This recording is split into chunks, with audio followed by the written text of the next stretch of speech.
Jangan lupa subscribe YouTube channel Metro TV News dan jangan lupa nyalakan notifikasinya.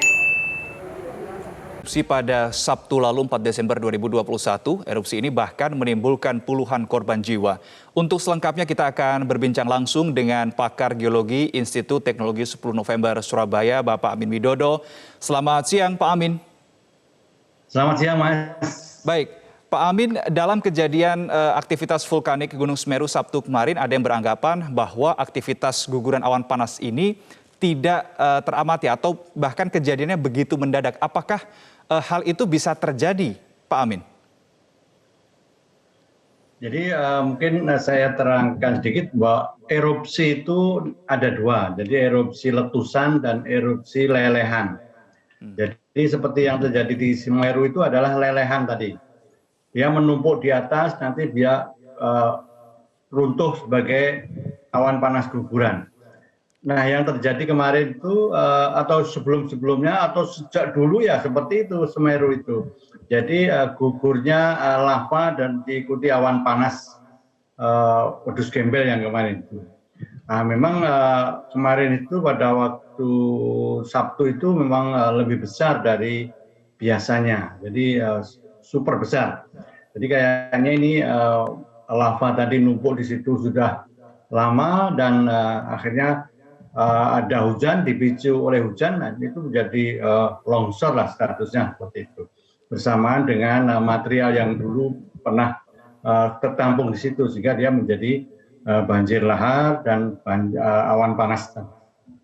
Baik, Pak Amin, kemudian Anda mengatakan bahwa ini adalah erupsi lelehan kemudian. Kalau kita melihat jumlah korbannya begitu sampai dengan saat ini atau Selasa malam kemarin 34 orang dinyatakan meninggal dunia. Apakah tingkat keparahan ini hanya berdasarkan karena besaran atau volume material yang keluar pada saat hari Sabtu kemarin atau ada aspek lain menurut Anda? Jadi ini bukan volume hari itu, tapi ini sudah bertumpuk-tumpuk.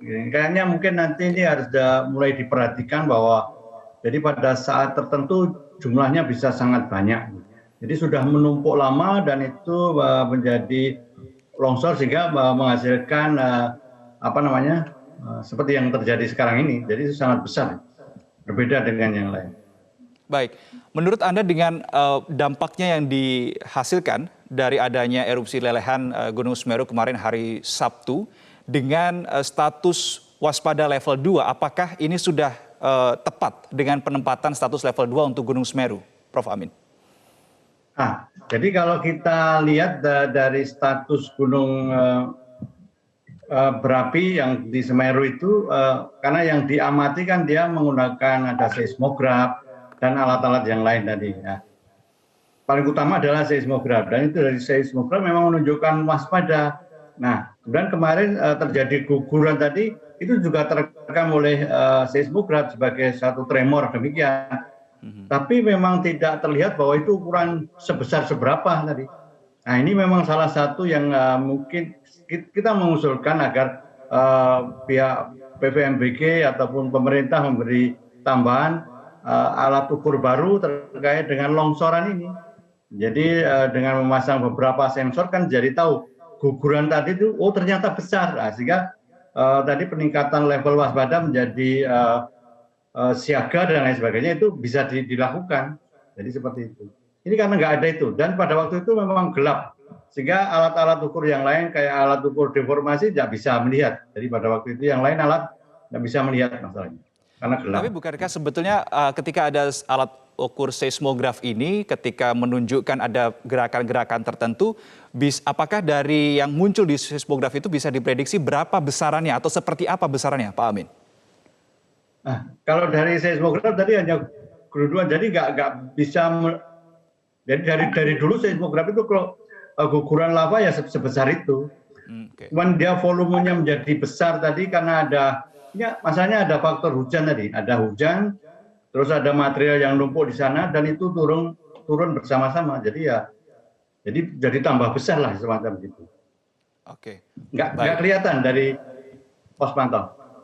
Baik, Pak Amin, kalau tadi kita sebelumnya membahas terkait dengan peta KRB atau kawasan rawan bencana, khusus untuk peta KRB di Gunung Semeru, ini yang terakhir dibuat dan masih dijadikan patokan sampai dengan saat ini, dibuat pada tahun 1996. Ini berarti 25 tahun yang lalu. Apakah menurut Anda peta KRB ini masih relevan untuk digunakan sampai dengan saat ini? Jadi kalau melihat sejarahnya memang peta KRB itu sampai sekarang masih sama istilahnya. Tapi kejadian kemarin itu membuat ini nanti ada perubahan jelas. Karena lahar maupun awan panas tadi melewati tempat-tempat yang tidak digambarkan yang dulu, tapi sudah melebar kemana-mana. Jadi ini nanti ada mestinya harus segera dirubah sehingga bisa menjadi petunjuk yang lebih baik.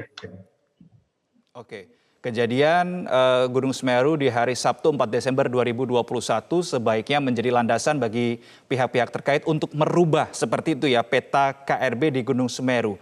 Terkait dengan karakter khusus dari Gunung Semeru ini, Pak Amin, ada yang bisa Anda sampaikan atau hal lain yang perlu diketahui oleh masyarakat?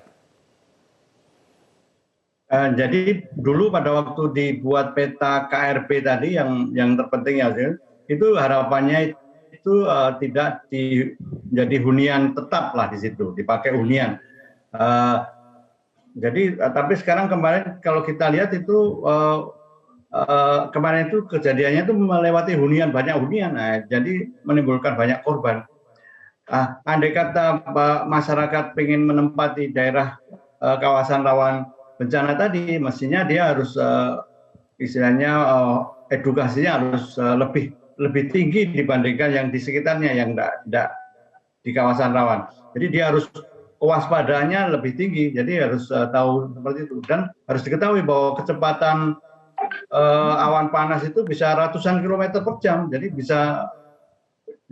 tidak hanya melihat ke atas, gelap seperti itu. Ya harus lari, segera lari. Baik, terima kasih Bapak Amin Widodo, pakar geologi ITS Surabaya sudah bergabung bersama kami dalam program Metro Siang.